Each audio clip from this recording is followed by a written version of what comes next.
Zenith Bank Ghana is the Bank of the Year 2014 by the Banker Awards 2014 in London. And today on Business Live, we are here at Zenith Bank headquarters and we'll be speaking to the Managing Director, Mr. Daniel Esiedu, to tell us how they came about winning this all-important award, especially when this year the economy has not fared so well, how they were able to topple the challenges to sail through and achieve this feat. To also talk about some issues that has got to do with the banking sector. You are very welcome to Business Live, sir.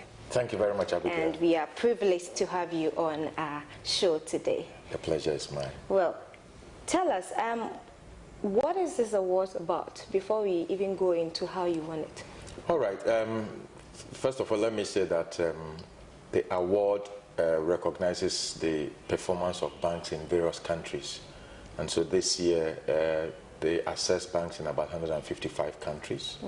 And in Ghana, Zenith Bank was picked as the best bank. And so the award itself is the Banker Award 2014. And Zenith Bank won for the category in Ghana as the best bank. And then, having said that, let me also quickly say that this year also, during the CIG Banking Awards, that's the local version, we were picked as the best bank in customer service. And then we also picked the award of first runner-up as the best growing bank. So we have been winning awards, but this particular one is the height of it all, and I'll come back to that. Let me also quickly take us back in 2008. Zenith Bank won the best bank in Ghana according to CIG then, and we had only operated for 3 years. Yes.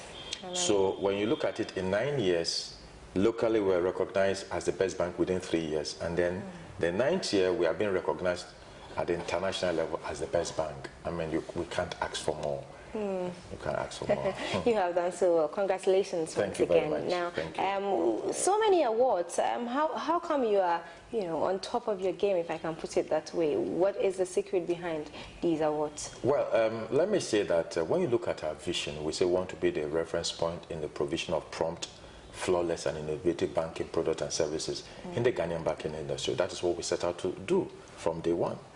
So if in 3 years you are picked as the best bank in the country locally, and then 9 years after the commencement of your operation, you are picked as the best bank by an international institution like the Banker, then I think that we are doing something right. We are living our vision. We are redefining the banking landscape in Ghana. And for us, that's what has brought us thus far. And somebody will ask, so how are you doing this? Yeah. Our mission says that we want to continue to invest in the best people, technology and the environment to underscore our commitment to achieving customer enthusiasm. It then means that we are constantly investing in people, not just people, but the best people, and we recruit the brightest and the best as a bank. We invest in the best technology you can think of, and then we also constantly giving back to the environment. So when you put all this together, that is the driving force behind our success. And is that what these awards looked at, let me say the organizers of these awards looked at to give you these awards? Well, I don't know the modalities of the criteria, but I want to believe that customer service is key in any award.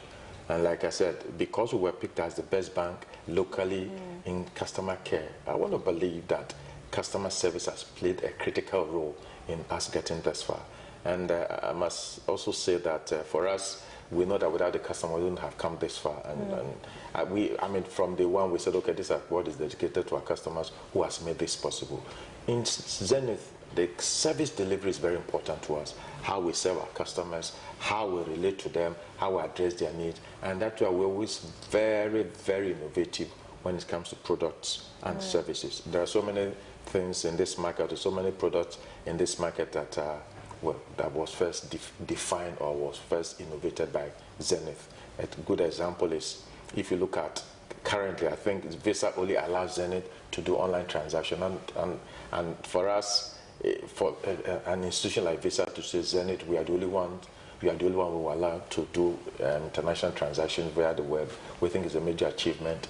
If you look at, not too long ago, we partnered with Google to see how we can put SMEs on the web, them having their own website and things like that, because we realized that most smaller businesses were not there yet, and the world was becoming global, or it's becoming global village.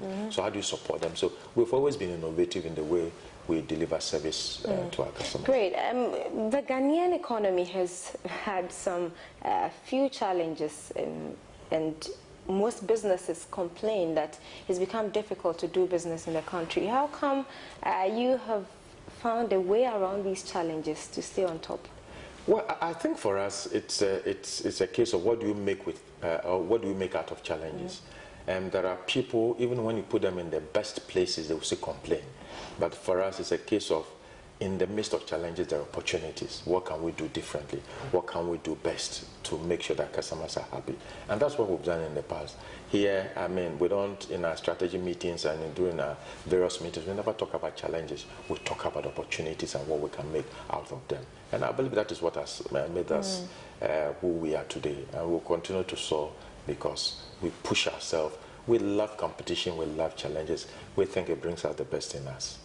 There sure is competition in the banking sector, but that's another issue altogether. Now, away from the awards, interest rates keep soaring, and it has been an issue for a lot of stakeholders. Now, how do we have banks bring down their interest rates? Quite recently, the Trade and Industry Minister said that he is going to wage war against interest rates. You think that is something that can be done?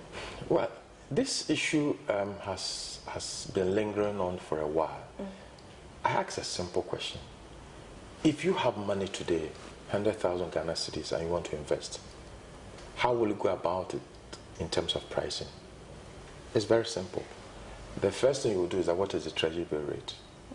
And you will say, somebody will tell you treasury bill rate is about 26%.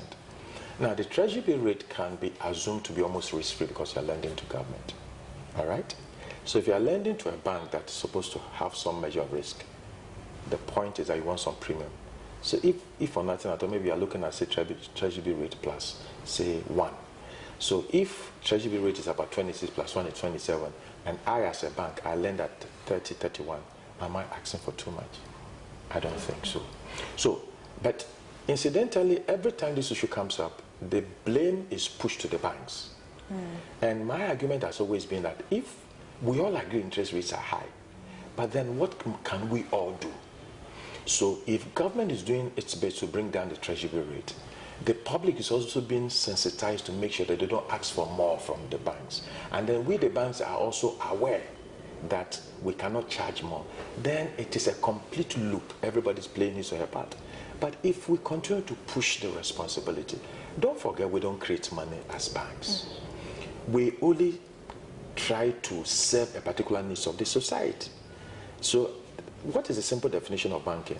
We mobilize from the surplus end to the deficit end, the end where we have excess to the end where we don't have enough. And we only take a marginal spread. If you don't bring your money, I can't do banking. And so it's important that we know that we all have a responsibility to play in this. That is the only way we can solve this problem. If you go to jurisdictions where rates are very low, look at the interest treasury bill rate, and look at the other things. Couple the fact that even the risk the banks take. Sometimes it's interesting because there has been arguments that the banks are making so much money. But have we actually taken time to look at what goes into banking? Today, if you want to set up a bank, you are looking at minimum 120 million Ghana cedis. Let's say you had that money and you decided not to even set up a bank, and you decided to invest it at 25% treasury bill rate. You are talking about probably about 30 million Ghana cedis return. So if a bank declares a profit of 30 million Ghana cedis, are we overcharging? I don't think so. So I think that a lot has to be done for all of us to know that we must all come together to bring rates down. Including bringing T-bill rates down. Well, it's possible? Yeah, why not? We've had a situation where treasury bill rate came as low as, I think, about 9 or 10% not too long ago.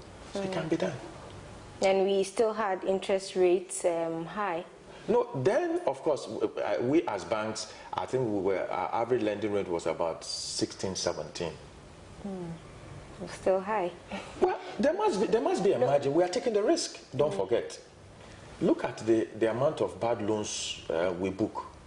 Or if you look at a typical bank's P&L, look at how much provision we make for bad loans. You see, and the kind of risk we take, there must be a reasonable return And I don't think if I take money at say 10% and I lend at 17%, you will say it's high. Effectively, my margin is 7%. That covers my overhead, that covers so many things. Okay, so with all that you have said, I know that banks, operating a bank is quite capital intensive. It brings me to my next question. There's this argument out there that banks are not liquid enough lately. Is that correct? Well, it will be difficult for me to say whether that is correct or not. But I think it's a case of, when you talk about liquidity, liquidity is the amount of cash as liquid cash we have to play with, including lending activities. Now the question is, are we lending enough? Because if you are lending enough, that means there's liquidity. If you are not lending enough, then perhaps you can argue and say that liquidity is tight. Recently, Bank of Ghana dropped the cash reserve requirement from 11% to 10% so that they can free us more money to lend. And generally, once we don't have money, then we are forced not to reduce lending. Like I said, no bank will have enough liquidity and they will not lend. Then you will not be efficient as far as your activities are concerned. So if you have enough liquidity, we are forced to push it out. If you are not lending, it means that we don't have enough money to lend. And I think that in every economy, government is the largest spender. So if government spends so much, there will be enough money out there for us to lend because they will go through the banks. If there is not enough money for us to lend out there, then it means that perhaps we are not seeing enough from government and other related agencies. Maybe perhaps also the banking public has also decided to withhold. We are only a conduit, and there's so much, there isn't much we can do if we don't have the resources. So from what you're saying, it means that there's not much money in the system because you're not lending enough. I haven't said that. I as Zenith, or we in Zenith, Okay. we think we are lending. I mean, our loan book has grown in the last few months, so it means we are lending. But I think to answer that question, you can only look at that vis-a-vis when you look at the industry's report and compare perhaps the position of the loan book a year ago from now, and then you see whether there's been growth. But maybe you are, the public expects us to lend a lot more. Or you are not mobilizing enough deposits. So the question is, where is the money?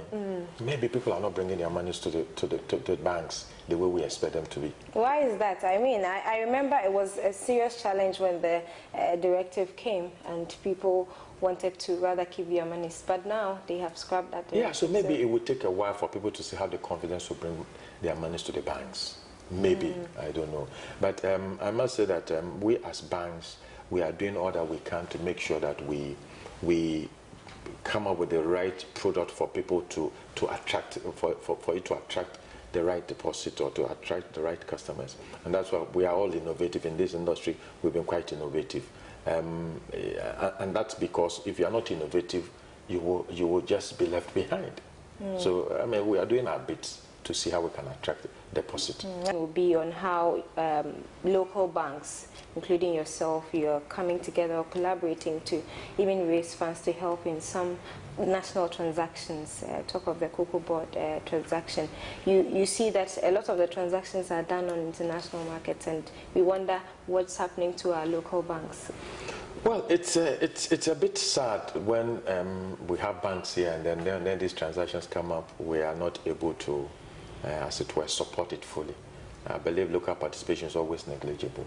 But I think that gradually we are getting there. I think we haven't done well as banks as far as collaborating amongst ourselves is concerned. I think it's been competition. I mean, that's good, that's fine. But I think that we need to move it to the next level. While we are competing, at the same time, we must also learn to collaborate. If you look at Bank of Ghana, what they are trying to encourage is for us to syndicate most transactions. So they are trying to even waive, they're trying to scrap the waiver for single obligor they give us. Single obligor basically is how much you can expose yourself to any particular company at any particular point in time. And so if your single obligor will restrict you, then they are saying that if you come across a transaction, call other bank so that when you put resources together, you can fund it. And that's very good. And I mean, that's a good approach. So I think that we need to embrace that well, so that when some of these transactions come up and one bank cannot take it, we call ourselves and say, okay, how can we pool resources to take this? Because if we don't do that, it means that perpetually our economy to a great extent will be controlled by these institutions outside, and it's not good for us. Thank you very much for speaking to us. Thank you, Abigail, for passing by. Thank you. It's been a great privilege. Same. Yes, you've heard it all for yourself. Today we've had a very great person speaking to us, Mr. Daniel Esiedu of Zenith Bank, and of course they are the Bank of the Year 2014, and it is a great achievement, and he has been telling us a lot about the banking sector and how particularly banks should collaborate to raise funds to help in certain transactions in the economy, and also how they are also helping SMEs to access more funding.